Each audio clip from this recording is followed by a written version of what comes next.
Thank you so much for being here. I'm really excited to be here with you because I know that I'm congratulating you in advance for book two. Thank you. No Thank you. problem. I'm excited. Are you? Yes. I read House of Very Young last year, and I didn't know it was a trilogy until the end. And it was like an Ah, extra surprise. yes, that ending. I wouldn't want to leave it there, would I? I mean, yeah, because I went on social media to be like, okay, so are we gonna get anything else? Like this was quite abrupt, and I was like, oh, it's a trilogy. Yes, Yeah. yes. So in writing your first trilogy, I'm assuming, how has that process been for you so far? It's been really enlightening. Every series that I write is different, but this is the first series with 3 books in it. And so Mm-hmm. with that is a lot of learning in terms of like how I structure the narrative. And before I've written 2 duologies and then a couple standalones. And the difference is that when you write a duology, there's a beginning and an end. Book 1 Right. is the beginning, book 2 is the end.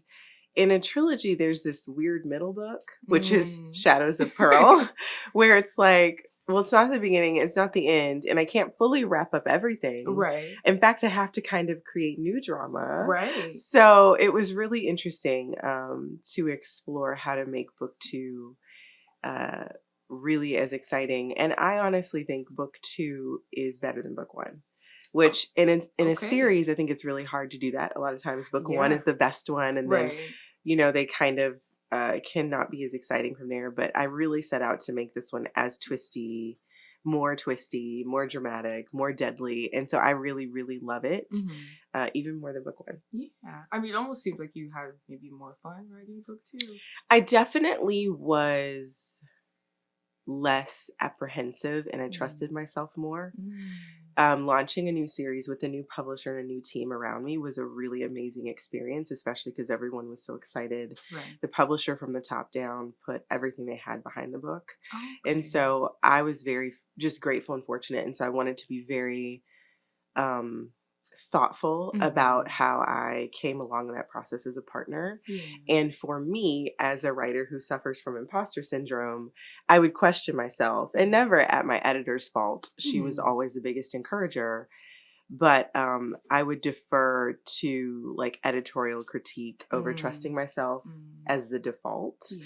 Yeah. And when I finished the book, and I love it, I love House of Marion. It's very good. I'm very proud of it. Mm-hmm. When I wrote Shadows of Pearl, I decided to listen to myself more Mm. and just kind of unleash in the first draft of the book. Okay. And so when I turned it in, we kind of all looked at each other like, "Whoa, is this what happens when you just unleash?" Like Right. we like it. And so I really What a relief. it was a great confidence Yeah. booster and as a writer to just learn to trust myself. So it was fun Yeah. in that Yeah. way. Something that stuck out to me that you said was, having imposter syndrome as a writer, and trusting yourself, and being a writer is a part of your identity. And before you got to that point, you had many other careers. So, for those that aren't aware, do you mind sharing a bit about your life before writing and how writing kind of became this new identity for you? Sure. Um Yeah, the question of identity is a great one. And I think there's a great opportunity to explore like who I am as I work. As a Mm-hmm. caveat, I will say that I'm learning lately in my career to detach my identity from my work because I've found through my many careers that the constant is me, right? And Mm-hmm. so centering that person as my this sort of the source of my identity versus like what I do, focusing more on who I am. But I think, yeah, I've lived many lives before writing. I was a teacher for a while. Education is really important to me. Education was Mm-hmm. a gift to me that changed my life growing up as an inner city kid, Mm-hmm. being the first in my family to graduate from high school and college and graduate school. Yeah. Um, it just really was life changing. And so I became very passionate about education at an early age. In fact, my early career ambition was to go into politics and run with education policy as my sort of central platform. Oh, wow. That's a completely Yes, different path from completely where you different. are today. Yes, in college I worked at the state capitol for a while, and anyway, I just became a bit disillusioned with what the environment was like in like the political environment was like, and so I decided to pursue change through Mm. um, I just kind of tucked that desire away and decided to find other ways to pursue change, which later became writing. Mm-hmm. I worked as a teacher. I worked as an administrator of a school for a little while. I also worked as a wedding photographer on the West Coast, and that kind of spawned into a business that contracted writers to not writers, photographers to train with me, Mm-hmm. train them to shoot like me, and then do weddings all over the country. And then I would process those images and book the clients. So it became like this very big thing that I didn't Yeah. anticipate. And then I woke up with a story idea in my head one day, and I'd never had any. I have a journalism degree, a bachelor's degree in journalism, but other than that, I never had any formal training in fiction writing. Mm-hmm. And so, but the story wouldn't leave me alone. It literally would not let me sleep. And so I was like, I'm going to try. I love to read. I was always a reader, Mm-hmm. but I never really saw myself in the author space. I don't think I thought of authors as like real people. Like, I don't know. That's such a really weird and specific thing It that I have is, also experienced right? too. A lot I of think people, social media and like yeah, it's really like, helps with that. are writers real? Like, I knew I would go into the library. Like, I would opt to spend my lunch hour in the library when I was in middle school. Mm-hmm. And I don't know. I would read about these figures in these books, and they just seem so much bigger than life. And I think I lumped fiction books and even nonfiction books with like textbooks. And like nobody Mm-hmm. really talks about who writes academic textbooks. Like, who wrote No. my math book? No idea. So I think in my brain, I just kind of lumped it with that. And then Right. a lot of the sort of stories that we would read as a class, if there was a picture of the author on the back, they didn't look like me most Mm-hmm. of the time. Mm-hmm. So it wasn't in my paradigm. Yeah. Yeah. And then the story wouldn't leave me alone. And I decided this is like well into adulthood. Mm-hmm. I was also a stay-at-home mom for a while, a military spouse, which I also consider a job because it's like, Yeah. it's a job of no pay, but it's a job. But it was still a big part of my focus. And so I just started to try to put together a story to pursue publication, and my debut, Wings of Ebony, came out of that. Yeah. Yeah. Such a beautiful journey. I mean, to go from a wedding photographer to an author is what I would say I was not expecting. I feel like wedding photography is so specific sometimes. Yeah. So to know that you just kind of had an idea and it blossomed into, I'm assuming, a very fulfilling career in a way that you didn't anticipate the younger version of you versus now. How did you make this transition while also being a military wife?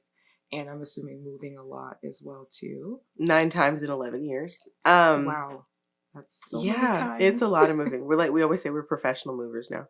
I guess you have to You be. would have to be. It helps. It helps. Mm-hmm. You just gain some skill sets. They're like, oh, cross country travel. I got it. Just Mm-hmm. give us like an hour and we're ready to go. Um, That's crazy. we do it all the time. We just drove across country in July. Oh, okay. For fun. It was interesting because and to some degree, I didn't feel like I had a choice. The Mm-hmm. story would not let me sleep, and I had to get it out of my head. Yeah. And so I remember at the time my kids were little.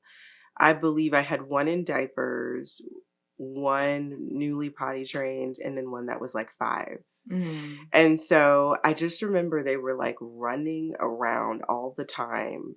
And I would just like rope off certain parts of the house. And I'm like, okay, there's nothing unsafe in this section. And then I would sit down on a chair in the middle of that like play roped off area, and I would Mm-hmm. just be typing furiously. Wow. And the chaos was just like around me, and they're giggling and they're falling on the floor and they're bumping themselves. I'm like, okay, I have to pause. So I just became a very good multitasker, which I feel like was the nature of motherhood anyway, Right. You didn't with really 3 have a kids. choice. Yes. And my husband was gone all the time. Mm-hmm. So I was often just kind of single momming it. But I don't know. It's just the story wouldn't leave me alone. So, and then when they would go to bed, I would go back to my computer, and I began to fall in love with the characters that I was creating and the world that I was exploring. My first Mm-hmm. book that I wrote to pursue publication, Wings of Ebony, was inspired by the community that we're sitting in right now where I grew up. And at the time I lived in Arizona. I wasn't here because of the military. And I missed home so much. And so it was like a love letter to young me. It was a love letter to where I came from, my community, my home. And there was something very nostalgic about that. Like I Yeah. wanted to sit with it. I wanted to spend time with it. Yeah. And it was cathartic because I was able to explore themes of social justice that I hadn't seen in the real world. Mm. I write fantasy, and so I was able Right. to weave in these bigger than life Wonder Woman-esque powers in this inner city kid full of anger and determination. And it just was very empowering because it was like, gosh, I love this. So I Yeah. just found the time, Right. I found every single crevice of time. If my kids went to a birthday party, I had my computer in the car, Mm. and so I just wanted to get it out. Yeah. And it was difficult because I was still shooting weddings at the time. Oh my And gosh. so, You're because, doing weddings so book so much. far out. They do. So Yeah. when I fell in love with writing, I still had at least 6 or 7 weddings on the books because they book like a year in advance. Yeah. And these are travel weddings. Okay. And a lot of times because my husband was gone, I'd have like a sitter that would come with me. Mm. And my kids. So it literally traveling for the wedding is me, my 3 children, and the sitter. Sometimes the Right. sitter is a friend, sometimes it's someone I hired, sometimes it was my grandmother. And so it's like all 5 of us traveling out of town And you're for me. managing them Yes, and your it was just, team. and they're little, so it's like snack time, nap Right. time. Do I have enough diapers? It was like, oh my gosh, thank God I have ADHD. So it worked well for my brain. Sometimes It's I a try to gift. it's a It gift. is a gift. It I is a believe it's a gift. gift. It's a gift. So many people would not be able to do that. Yeah, I do. At My all. husband his brain is not wired the same way. He's more of a focus deeply on one thing at a time. And I'm just like, You need that balance. I need like 5 balls in the air at all times. And if I break one, it's okay. I have 4 more. Right. I can't tell you how relatable that is. Yes. But something that you mentioned is like you found the time to write because it's so clear that you were so connected to the story and it brought so much joy to you as well. So it was something that was a big priority for you. But I think also in everything that you've mentioned of being a single mom, in that little period of time and then also working and then also writing, I can imagine that came with a lot of isolation. How did you manage through that and also stay, present enough to write and be present in all of these your kids' lives and your friends' lives and your family's life? I think so. 2 things. One, I would say I did none of it perfectly. So I'm not a fan of the concept of perfectionism. I don't like it. I don't think it's possible. I think it's just like something that stresses people out. So Yeah. I reject that like fully. I love that. And so there's that's empowering because I constantly see whatever I'm juggling as a learning opportunity. And there is no expectation to do it perfectly. It's I'm going to do this to the best of my ability in this season. Yeah. And that means I'm going to make mistakes, but it also means I'm going to learn things. If I could go back, if I were to have 3 kids now, I've learned so much by what what life was like trying to juggle multiple jobs as a single military spouse mom and trying to become an author. I would probably do it differently now, but I did it to the best of my ability with what I knew then. And I did make lots of mistakes. My kids watched more screens than I would have, than I'm happy about. Right. We ate more fast food than I personally wanted to, but I feel like there's grace for all of that. And I think the beauty that came out of that season is I was able to stretch my writing legs and, and the sacrifice that I made then has given my kids and I a different lifestyle now. Now I get to work when I want to work for myself. I can work anywhere in the world. So we get to travel anytime that I get the opportunity to go somewhere. The entire family goes because we spent so many years in the military where we were forced apart. My husband traveled all the time. And because of that, I just was like, we didn't leave one career that separated us to get into another one that separated us, because what matters more to me is the relationship and the time that I have with my children, because that I can't replace or ever get back. Right. And so when we have these opportunities to travel, because we sort of took the leap of faith then and made the sacrifices then, we can now all soak in those experiences together. So book festivals all over the country. My kids are avid bookworms, which just warms my heart. They love to read. I catch them sneak reading in the middle of the night all the time. And I'm like, shame on you. But secretly I'm like, I'm just so happy. They're exhausted in the morning. But I'm like, but at least they're readers. Right. I just love that they love books. But one of their favorite authors is Jeff Kinney, Diary of a Wimpy Kid. And so he has a store where his office is near Boston, and he hosted one of my tour events for House of Marion. And so we got to go to like their favorite place in the world. Oh, wow. And like Such a treat. their favorite books just like come to life. They Yeah. got to experience that, which was really, really cool. So, yeah, I did a lot of things messily and imperfectly and would probably go back and change a lot of stuff, but I try to give myself grace in that and really focus on what it allowed me to do now. Yeah. And then in terms of the isolation, you know, I think a person who is a writer is never truly alone. There's a quote, and I butcher it every single time I try to say it, but another author said it. And it said a reader basically lives 1,000 lives because you have your characters that are in your head all the time. And so as alone as I was technically, when there's a story and a world and characters that live in your head, they are so real. Yeah. They are so real. And exploring the idiosyncrasies of their personalities and their wounds and digging into their trauma and like writing plots and stories that bring them healing or vindication or justice, like those are pieces of yourselves that you're sewing into these stories. And so I don't know that I felt alone. I think objectively, by definition, yes, I had a lot of time to myself, but I don't think I felt alone. Yeah. And I think that is so special for many reasons. And what I was going to say before is that even as you're describing that period of your life, you've shown so much grace towards yourself that it's very visible. And I'm wondering if that's something that you had to develop, or have you always met yourself with a space of grace and also flexibility? No, that's part of the things that I'm learning too as I go. Shadows of Pearl is my 8th novel to hit shelves, and I'm working on, it's a trilogy, so I'm working on the 3rd book in the series, which would be my 9th novel. And I've learned over the years to number one, not hold on to my stories so tightly. They're art and they mean something to me when I make them, but when I put them out in the world, they belong to other people and they mean different things. And so that has given me freedom to sort of understand that a story, and I consciously know this, but it's hard when you put your art in the world and you're like, no, everybody love it. But not everybody has the same experiences. Not everybody digests and processes things the same, as is their right. And so I've spent a lot of time recognizing that this is what my art means to me, and then people have the freedom to interpret what art means to them their own way. And so I've spent time that inevitably involves learning to give yourself grace, because if you are putting out art in the world and expecting it to perform a certain way or be received a certain way, like an example is when I wrote the prequel to The Little Mermaid.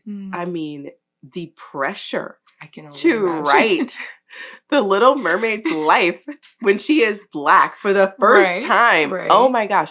I could not write for 2 weeks after taking on the assignment because I was stifled by the intimidation of like, how do I uphold everyone's expectations of like Ariel, the first time she's Black on the cover. I knew Halle Bailey's face was going to be on the cover. Like, it just was a huge honor and a historic project. And I had to really wrestle with that pressure and then remove it from myself to allow myself the freedom to create, recognizing that I can only write the story that I know how to write, and it can only be fulfilling to me in the ways that it's fulfilling to me. And then I hope it's fulfilling to other people, and it means things to other people in their own unique ways. But I think so it's situations like that that have taught me to be gracious with myself.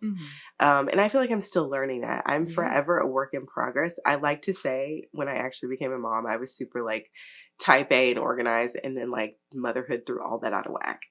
There were like diapers coming out of my hair. It was just like I'm a mess all the time. And I really began to love that because it felt like freedom. There's so much pressure to sort of have it together as a mom, as a writer, as a working professional, as a Black woman, as a person. There's so much pressure to have it together. And I realized that it's my choice to put that pressure on myself or not. So I adopted a personal hashtag, a personal brand as a mother. And I've kept that near and dear to my heart. And it is hashtag hot mess. And so if I just fully own that I'm a hot mess, and that's just who I am, like it's it's cathartic and freeing. And so that's carried me from motherhood into writing, into even where I am now, where it's I try to, like I was saying earlier, kind of detach myself from my work. I do my work and then I return to my life with my children and with a focus on being present. That's been really a healthy journey for me. So I'm excited about it. Yeah. Something that you mentioned that I think about often is that, it's a daily practice. I don't think like once you get to that point of being like, I'm just going to let go of all the pressure and be gracious to myself and break free, that's it, right? It's something that you have to remind yourself of often. And I'm wondering, did you have these tools when you first entered the publishing world? No. At this point, 9 books ago. No, not at all. I remember, and that's part of the reason why I learned this lesson. I learned it the hard way. My grandma used to always say, you have to learn things the hard way. Well, guess what? She was right. Don't you hate when they're right? I know. Right? My grandma was always right. And she also knew that she was always right. But no, with my first book, I held on to it so tightly. I spent far too many hours at my computer typing instead of soaking up snuggles with my little people, but I can't go back and change that now. I just have to see the way I sort of paid it forward to soak up the snuggles with them now and all over the world. And so I'm grateful for that. But I did not understand it. I held on too tightly. In fact, one of the pieces of advice that I give anyone pursuing publishing when they first get in is to not hold their stories too tight, to realize that they have to recognize that they are not their story and that their identity, because sometimes it can feel that way when you're an artist in any capacity. You're sensitive about your work. You are. And you put so much of who you are in it. So the judgment and critique of it can feel personal, but it's not, and so I didn't understand that early in. And so I really was just a mess. When rejections would come in, I had one rejection of Wings of Ebony when I was actually trying to find a book agent sent me into depression for like 2 weeks. Wow. I carried it so heavily. And it wasn't until years later, until Wings of Ebony came out as a New York Times bestseller, that I finally was like, okay, that person and everything they thought about me was wrong. Like, and I didn't know I held on to it, but I would see seeds of it. Like if that particular agent was working with another author, in my heart, I would think, oh, I'm not good enough, but they are. Yeah. It was just these little whispers that would remind me, you haven't fully healed from this. And it's because too much of my identity was wrapped up in my art. Like it can be both meaningful to me and also not be me, So. Yeah, I think what you mentioned of like that feeling of rejection for something that you've already talked about being so important to you. There were so many parts of Wings of Ebony that were your life and that reminded you of joy in your life. So to kind of put it out there and then for the person to not see all of these things, how did you manage to kind of get back to a space where you were able to build yourself out of that depression that you experienced after that rejection? One of the most cathartic things I do as a writer, and this is not for every writer. For some writers, this would cause them to spiral. I've gotten to a place where this works for me. Reviews are for readers. They're not for the authors. But occasionally, one of the things I'll do is... Can you say that one more time? Reviews are for readers, not for the authors. But occasionally, I will go and look up a 5-star review of my book and a 1-star. And I'll just read them side by side. Okay. And the reason is because... sometimes they're actually quite funny. It's very entertaining sometimes because a person can say, I love the masterful world building in this book. And then the 1-star can say, the world building in this book sucked. And the beautiful thing there, my reaction is always laughter because there is no objective opinion. Right. Like literally these two people, these two humans in their own right have completely different opinions of this work and neither one is right or wrong. It's their opinion. Right. And so that just really embracing that was really helpful. So with querying, when I had sent out these queries and I got that rejection on Wings of Ebony from one of my dream agents, I remember another agent responding within a week or so saying, I love this and I want to talk. And it was that same effect because when you get on the phone with an agent who loves your work, they're going on and on about the things that were great, which is the opposite what the agent who rejects it does. And so it was just one of those opportunities for me to learn and really recognize this person's rejection is not of me. It's that they're just not the right fit for me at this time. Yeah. And I learned that by by really being forced to face like Mm. opinions of my work are subjective. There are Mm. people who love it. There are people who don't love it. There are people who see potential in me as an author. There are people Yeah. who don't. And I get to decide who's right, Wow. you know? That's so So powerful. that's what came out of that. So Mm. I'm grateful for that rejection in a lot of ways. Yeah. Not at the time. Not But at the looking time. back, Not at the time, but why do definitely you think now. people struggle with rejection in this way? And why do you feel like we hold on to it so tightly as people? Sometimes I think it's because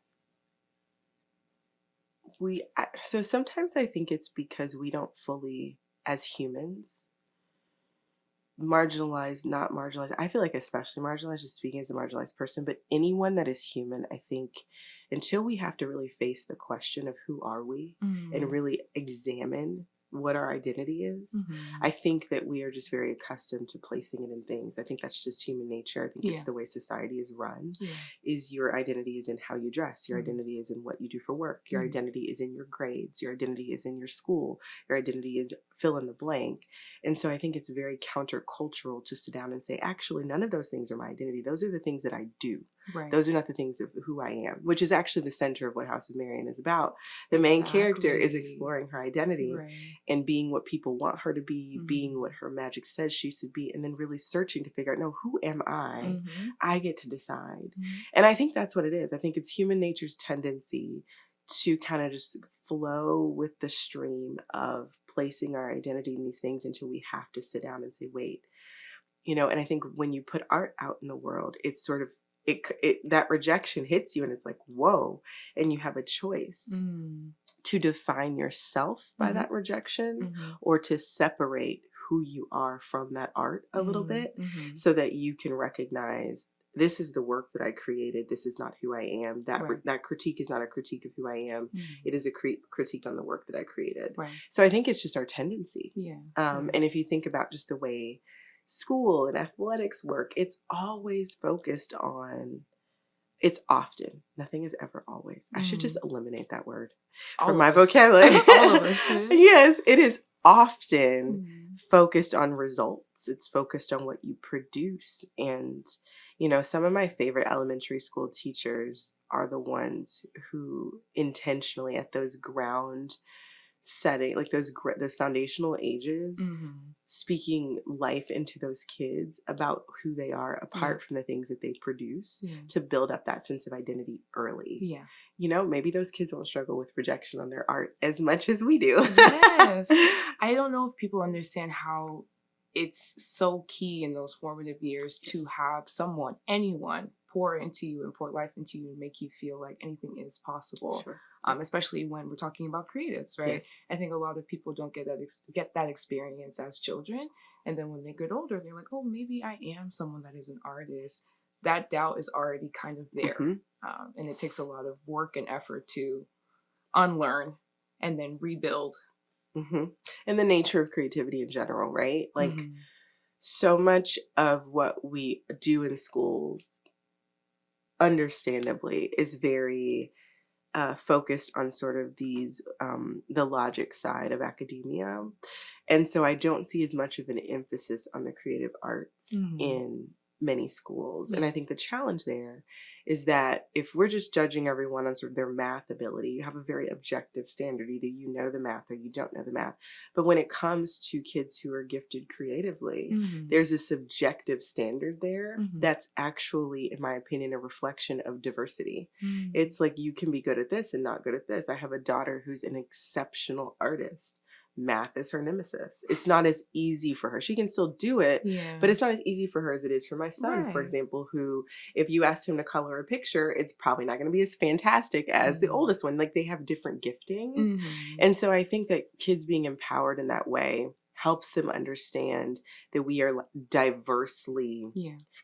capable and diversely gifted. I think of my middle grade series, A Taste of Magic. The main character, Kiana, she's 12.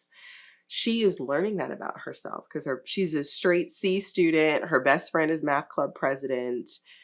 And then she finds out she has magic. And she's not Mhm. really great at the school thing, but she's like, maybe magic can be my thing. Yeah. And she learns that her gifting is uniquely different. And so I do think that the structure of academia sometimes understandably with the time constraints and the resource constraints, Hmm. can often be very leaning towards Yeah. sort of those non-creative subjects. Mm. But I think there's an empowering nature in building up kids creatively Hmm. and helping them recognize that success is diverse and it Yeah. looks different. Absolutely. Do you feel like life would have been different for you if someone did recognize the artistry and the creative in you early on? I think I would have made it to writing sooner. Mm. I didn't make it to writing until my 30s. I Yeah. think I would have for sure made it sooner. Yeah. Yeah. But it doesn't sound like you're saying that from a space of regret or Not at all. anything. No, not at all. I've just learned so much, and I'm a big believer in like the way things, like there is purpose in the way that things unfold. Yeah. And so I am really reflective and introspective about that. Hmm. And so no, I don't think carrying regrets adds any years to my life. So Very true. yeah, Very true. So, we've talked about the many things that you do, right? Just kind of shifting that language instead of identities, but yeah. more so the things that you do. And you're a writer, you're a mom, you're a partner, you're a daughter in so many different ways. Do you ever feel like there's a conflict in your identities? And how do you balance Oh, everything? conflict. Um, I would say I probably lived in conflict of my identity as a child Mm. through most of my young adult life. Um, but I don't see that now. Now I feel like what I occupy my time, my introspective time with, is how do I, because I know who I am. Mm. It's how do I take who I am and let it bleed into all the things that I do. And so Mm. being intentional and thoughtful about that, like how do I let who I am and what I believe about the world and about people and humanity shape the way I treat people, shape the way I raise my children, shape the way I prepare food for my family, Mm. shape the way I support other writers, shape the way that I write. And so for me, it's more of my focus now is not on who am I or is there a conflict around who I am. It's how do I be thoughtful and intentional about making sure who I am shows in all Mm. aspects of my life? Yeah. Because I did live in that conflict for so long Mm. growing up. When I grew up in the inner city here, I actually went to a private school downtown in the Montrose area, not exactly downtown, but close to. And it was a predominantly white school. I was there on a scholarship from like first grade, Mm. and there were three black children in the entire school, Wow. K through 8. Wow. Yes.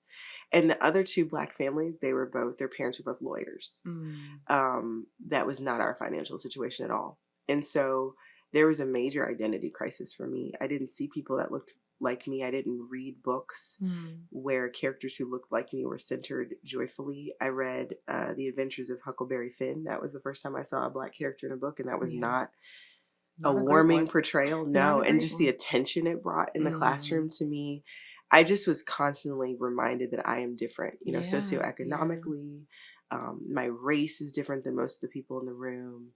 But the principal of my elementary school was a black woman, and she Huh. made sure that as long as she was like, as long as my mom had me as a teenager, she was like, as long as you get her here, April, we will pay for her education. You just get her here every day. And my mom worked multiple jobs to be able to do that, Mm. to cover the gap that the scholarship didn't cover. Mhm. But I feel like I lived in conflict with my identity for so long. And after Yeah. a while, my mom felt like I was becoming too disconnected culturally. And so she Mm. put me in a local school here. I went to Cullen Middle School. I'm Mhm. a Bobcat, go Bobcat. And when I went there, I also felt like I didn't fit in because Yeah. my experiences were so different. Mhm.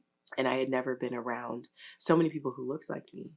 And as heartwarming as it was also challenging because I Yeah. didn't understand why we lived close together. We had the same cultural identity, but I felt like I Different. didn't know how to relate. Mhm. And I didn't have experiences that helped me understand how to relate. And I was young. I'm still forming my concept of who I am. And so I felt like I was always in conflict trying to figure out who is Jessica, who is she, who does she want to be, who is she allowed to be. Mm. And then for high school, I got to choose my own high school. I went to a magnet school, so it was culturally diverse. And then I went to college. I was the first person in my family to go to college, and I wanted to go locally, but I wanted to go to a really I wanted to get out of Houston, but I wanted to stay close, Yeah. if that makes sense. Yeah. And so I went to the University of Texas in Austin, and that was a massive school. Oh my gosh, It's huge. huge. Yeah. It's a 40-acre campus, and I really was able to find people who looked like me, people who had experiences like mine, people who had gone to private school and didn't feel like they fit in, and all of these sort of intersections of my identity. And I feel like that's where I really began to explore who does Jessica say she is. And that just continued into marriage, which added in another layer. Now I'm somebody's wife. What does that mean? Have I seen marriages that haven't ended in divorce around me other than my grandparents? No. So what does that mean? You know, where do I get that picture from? How do you define that for yourself? Exactly. And then I became a mom. So it's been this really long journey. There's been conflict for so long. And I finally feel like in the last probably 6 to 7 years, maybe longer than that. The pandemic feels like a decade. So like, let me say the last 8 years. I know. The last like 8 years, I would say, I've really understood this is who I am. And what I've done, what I'm trying to do daily is walk as authentically as possible. Yeah. As I can in that identity, so that it bleeds into the things that I do and into the relationships that I have with people, the people that I meet. Right. So, that's where I am now. Yeah. I mean, I have similar experiences of going to predominantly white schools pretty much my whole life. And you don't really realize how it is, as I'm Nigerian as well too. So it was always this feeling of being othered, right? As soon as first day of school, teacher's going to say my name incorrectly. Yeah. I'm one of, like you said, maybe 2 Black students in the class. And I think it limits the scope of possibility very early on, until you're in college and you're meeting people from all over the place, right? And you're like, oh, okay, maybe I do like these things. And then if you do, you go to grad school, the scope broadens even more. And you're like, oh, wow, so many things I didn't know that I never experienced. I'm able to experience it now. And like you said, it really starts to ground you in the things that won't change, right? But you're also open to the things that will. Yes. I also think this is why travel is so important. This is one of the reasons we try to take our kids to have all these experiences so they can see other parts of the world. We live out in the woods now, pretty far out from central Houston on our own little plot of land. It's not a lot of land. We actually would love more, but it's private. Yeah. And we really like how tucked away we are, but it does mean that that area is not as diverse as we'd like. And so it takes a lot of effort on my husband and I's part to get out. And intentionality. And yes, and to socialize with the community. We come into the city a lot for the arts, just to expose the kids to as much as we can, because I think that awareness, and I see this, I have 2 younger sisters. I see that awareness grow when we see the world outside of our bubble. Right. And I just sent my sister to Germany this summer. Wow. And this is my sister who grew up in the same kind of environment I did. And until I sent her last summer and this past summer, she's gone twice to Germany, Switzerland, France, all these different places. And again, this is the possibility. This is what writing has brought into my life. It's like the ability to do these things with my my income. So I'm very grateful, because it's not just changing my life, but it's trickling down. Yeah.